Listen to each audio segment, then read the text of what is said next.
Hey everyone, my name is Erin, and I've put together a few key items of when and what to use in PowerPoints. This structure has really helped me out over the last few years, and I hope that there could be some useful tips for someone in the future to use.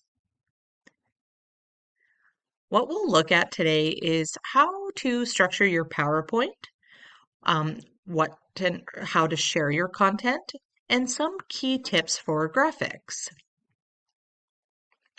When building my PowerPoints, I like to follow this flowchart when building them, and it gives me a good foundation or template to start entering my content. So as you can see here, we have the introduction, core, and conclusion. So introduction is going to be, one or two slides starting off with your introducing yourself and the topic, what you're going to be covering over the PowerPoint. And this is a good way to enter in a little icebreaker here as well.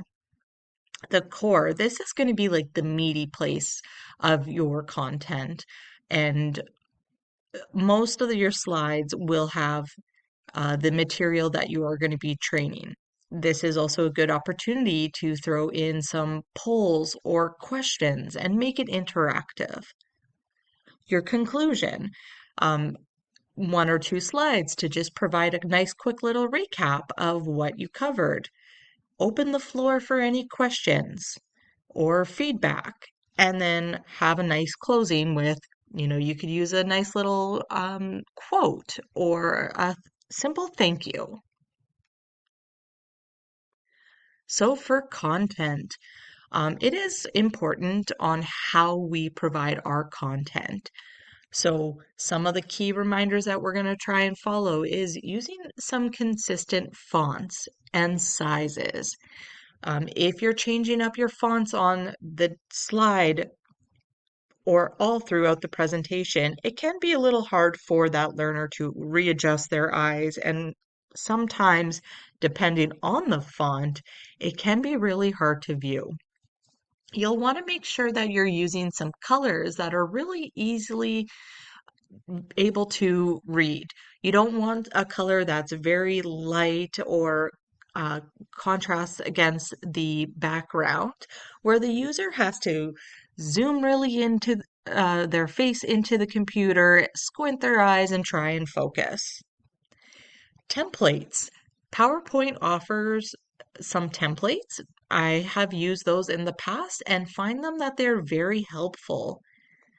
They also have a really cool design structure that if you wanted to include an image, when you insert it, you can go to the design tab and it's going to suggest some different ways to have your image included in that slide.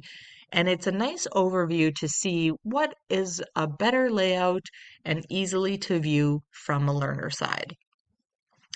Now, when using your templates and your design layout function, it's also important not to use really distracting backgrounds, that the user is so focused on the background that they're not either listening to the content that's being taught, or it could be a distraction.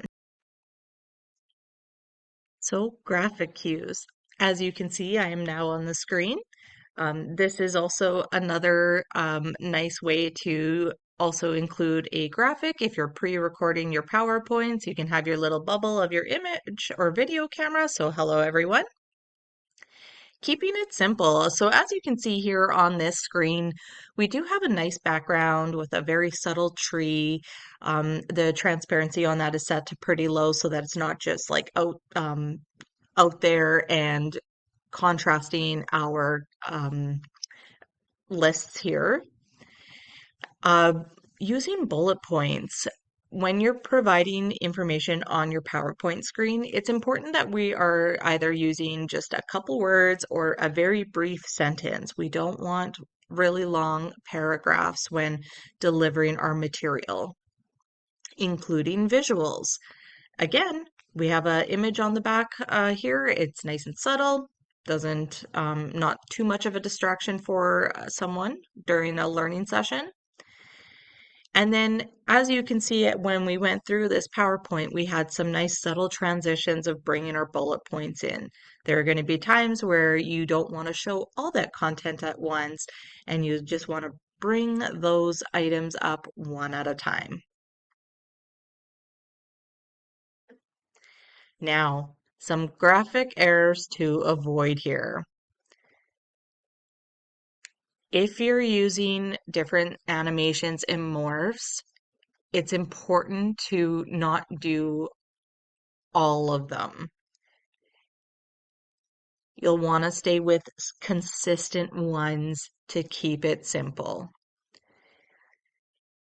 If you're sharing a screen, having more than one or even two images could be a little distracting. Another one is too much information. Going back to keeping it simple. PowerPoints are used to provide some keywords, and it is the instructor that can expand on those words. We don't want to provide those full paragraphs. Again, keeping it simple. So you can see here our screen's getting a little busy with all this content in here. And that sums up my PowerPoint here. I just want to say thank you. I would like to hear from you. What are some key items that you use to keep your PowerPoints simple and some fun tips? I'm always open to sharing some of the ones that I've learned on the way and also learning from other people. I've only started using PowerPoint over the last 1 or 2 years, and I have found that YouTube or Instagram, any type of social media, is a very useful tip on how to learn some really cool tips and tricks for PowerPoint. And over the years, just kind of pick that up. So thank you, everyone. And if there's anything that you want to provide for feedback, send me a message. Have a good day.